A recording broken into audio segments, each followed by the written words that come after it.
Será que o São Paulo, com esses rendimentos que vem apresentando, consegue ganhar algum título de expressão? Lembrando, o São Paulo está vivo em 3 competições: o Brasileiro, a Libertadores e a Copa do Brasil. Será que o São Paulo consegue ganhar algum desses campeonatos? Vamos debater aqui nesse vídeo. E antes eu vou pedir para você se inscrever no canal e deixar o seu like no vídeo para ajudar o nosso trabalho a crescer cada vez mais. Quando você pega o time do São Paulo e você analisa ele de fato, e vamos pegar como base o último time que enfrentou o Nacional na vitória por 2-0, se classificando para as quartas da Libertadores. Você tem Rafael, Rafinha, Arboleda, Alan Franco, Wellington, Bobadilha, Luiz Gustavo, Wellington Rato, Luciano, Lucas e Caleri. Cara, é um bom time. É muito bom time. Principalmente quando você pega do meio pra frente.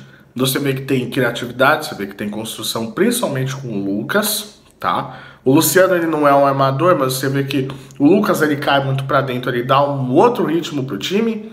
Ele carrega, ele arma, ele deixa o Caleri muitas vezes na cara do gol. E o Wellington Rato tem liberdade. Fora que você tem o Ferreirinha, ele tá machucado, mas ele pode voltar. Então você vai ter um reforço enorme. O que eu quero dizer? Esse time, além de ser muito bom, ele é um time que a gente não pode esquecer que é cascudo. Como assim cascudo? O São Paulo vem de 2 grandes títulos. A Copa do Brasil, da qual ele teve uma sequência duríssima, enfrentando o Palmeiras, depois enfrentando o Corinthians, depois enfrentando o Flamengo, num título que ele não tinha vencido até então, ganhou bagagem e ganhou experiência, todos esses jogadores que não estavam acostumados com títulos. E o São Paulo ainda nesse ano ganhou a Supercopa do Brasil. Cara, muita gente fica falando que a Supercopa não pode ser contada, mas você está falando que a Supercopa do Brasil, ela apresenta um alto grau de tensão e alto grau de nível técnico comparado aos últimos anos. E enfrentou nada mais nada menos que o Palmeiras. Então você vê que é um time que está aguentando suportar psicológico em situações adversas. Ganhou o campeonato enfrentando pênaltis, por exemplo, na Supercopa do Brasil. E você vê que esses jogadores já ganharam o título. Então, você vê que o São Paulo, ele vem de uma trajetória com jogadores com mais bagagem, tá? E aí, quando você vê esse time e você pega e compara as atuações, é óbvio que desde o ano passado o São Paulo tem um ponto fraco, que é jogar fora de casa. Só que esse ano, se você pegar e ver, as atuações estão melhores que o ano passado. São Paulo tem um padrão melhor de jogo bem definido do que a equipe que era do Dorival, tá? São Paulo, ele consegue, por exemplo, marcar melhor, ele consegue sair com mais rapidez, ele utiliza mais os lados do campo. Isso é um fato, com a equipe do Zubeldia, ele é um time um pouco mais intenso. Agora, você tem um grande triunfo do São Paulo, que é o jogar dentro e fora de casa. E aí a gente vai pegar a comparação da Libertadores e da Copa do Brasil. Por quê? Porque o São Paulo, na minha visão, no Campeonato Brasileiro, das 3 competições que ele está vivo, ele vai abdicar do Campeonato Nacional. Por quê? Porque é assim normalmente que as equipes brasileiras fazem. Elas priorizam muito mais as Copas do que o Campeonato Nacional. Apesar de eu não concordar, porque eu concordo com uma hierarquia em que é Libertadores, Campeonato Brasileiro e depois Copa do Brasil. Tá? Mas o São Paulo entende, e ele não é nenhum burro, que ele tem mais chances nas Copas do que no Campeonato Nacional. Já está muitos pontos atrás do Botafogo, que o Fortaleza, que o próprio Palmeiras, que agora só tem o Campeonato Brasileiro para focar, então vai acabar poupando. Dito isso, é muito importante para a gente poder ver as atuações do São Paulo. E começando pela Libertadores, quando você vê que tem o lado do São Paulo para poder analisar, você vê que tem o Botafogo agora para enfrentar. Caso passe, vai ter o Flamengo ou o Peñarol. Qual que é o lado bom? O lado bom é que o São Paulo define os confrontos dentro de casa. E o São Paulo definindo os confrontos dentro de casa é uma maravilha, porque dentro de casa ele só tem apenas 3 derrotas no ano. Desde o ano passado, o trunfo do São Paulo é jogar no Morumbi. No Morumbi é um resultado quase que impossível para o adversário conseguir ganhar lá dentro, tá? E o São Paulo ia conseguindo uma boa atuação fora de casa e se garantindo dentro de casa, tendo todas essas possibilidades para ele decidir ao seu favor, é um feito gigantesco, tá? Ao contrário de outros times que tem que decidir fora.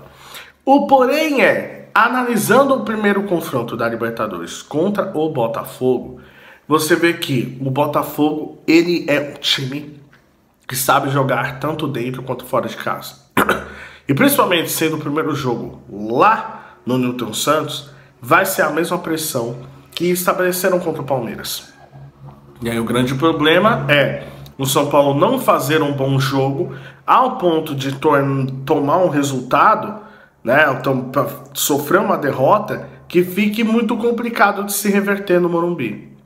Então, pelo fato do Botafogo ele ter uma equipe que joga atualmente, acho que isso é consensual, o melhor futebol do Brasil, o torna favorito nesse confronto, é muito por conta de não só se garantir de fato dentro de casa, no chamado tapetinho, mas porque ele consegue sair bem tanto dentro quanto fora de casa.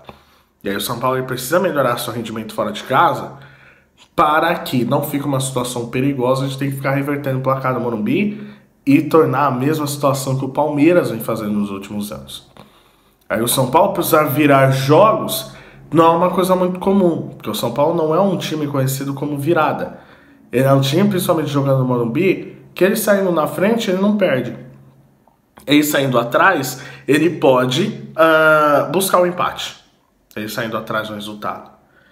Agora o São Paulo dificilmente ele sofre uma derrota no Morumbi.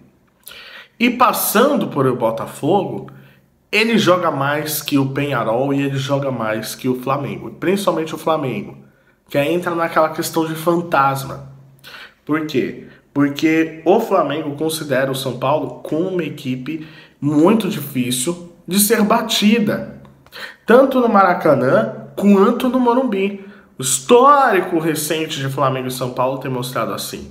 Uma extrema dificuldade do Flamengo bater a equipe do Paulista. Então você vê que o São Paulo ele tem essa vantagem. E também se acostumar com o peso da competição. Eu sei que é muito complicado, muita gente fica falando que camisa não pesa, mas tem determinados momentos, e um clube, uma instituição, ela está acostumada sim a frequentar determinados campeonatos e se sentir à vontade com isso. E é o caso do São Paulo. O São Paulo e Libertadores são praticamente sinônimos.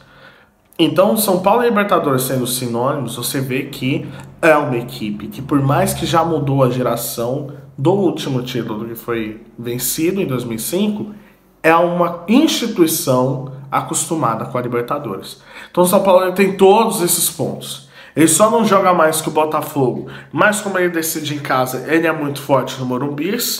Ele tá jogando mais que o Flamengo, ele joga mais que o Peñarol e ainda tem a vantagem de decidir todos os confrontos dentro de casa. Então o caminho mais fácil para o São Paulo chegar na final é através do seu apego à sua casa. Já na Copa do Brasil, você vê que a única pedra no sapato de fato do São Paulo é o Atlético Mineiro. Por quê? O Atlético Mineiro, de acordo com esse sorteio, que é o próximo adversário do São Paulo, ele vai decidir no seu estádio novo, na Arena MRV. E aí, vou ser repetitivo de novo, você pega na balança qual que é o resultado do São Paulo, desempenho dentro e fora. O Zubeldia vai ter que arrumar isso. Porém, o Atlético Mineiro não vem atravessando um bom momento. Ele é um time inconstante, ele joga razoável dentro de casa, ele não tá tendo bons resultados. Ele parece que desandou depois daquela derrota pro Palmeiras. E fora de casa ele não vai muito bem. Então mesmo o São Paulo decidindo na Arena MRV, o São Paulo é favorito.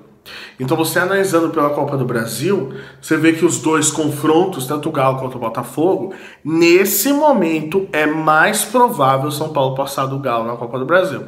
Até porque na chave do São Paulo de confrontos, passando pelo Galo, ele pega ou o Vasco ou o Atlético Paranaense, que não estão num bom momento. Então o São Paulo ele tem muito mais chances de chegar na final da Copa do Brasil do que da Libertadores. E aí, do outro lado, tem um Corinthians e tem um Flamengo. E vou ser repetitivo, São Paulo contra os dois ultimamente tem se dado muito bem contra o Corinthians, sempre foi um tabu, e mesmo jogando na Neoquímica Arena, o São Paulo é favorito, não só porque ganhou recentemente, mas porque tem apresentado atuações que já eliminam aquele passado de nunca ter vencido lá. E contra o Flamengo são os pontos que eu apresentei. Então, pra mim, o São Paulo ele tem grandes chances sim de ganhar um título, tá? Só que o mais provável é que ele conquiste a Copa do Brasil de novo. Até porque do outro lado você vê que, aí não sei se você acredita em teorias de que o River Plate ele pode chegar na final e aí a arbitragem vai tentar fazer de tudo para tentar fazer os campeões. Mas é muito mais provável o São Paulo chegar na final da Copa do Brasil do que da Libertadores, o São Paulo ser campeão da Copa do Brasil e da Libertadores. Então eu acho que o São Paulo ele pode sim ganhar um grande título, mas se fosse para apostar nesse momento, seria na Copa do Brasil. Quero saber o que você acha, deixa aqui nos comentários. Você acha que o São Paulo tem chance de ganhar um campeonato? Ou você acha que não tem? E qual desses seria? Não esqueça de se inscrever no canal, deixe seu like, tamo junto e até a próxima. Valeu!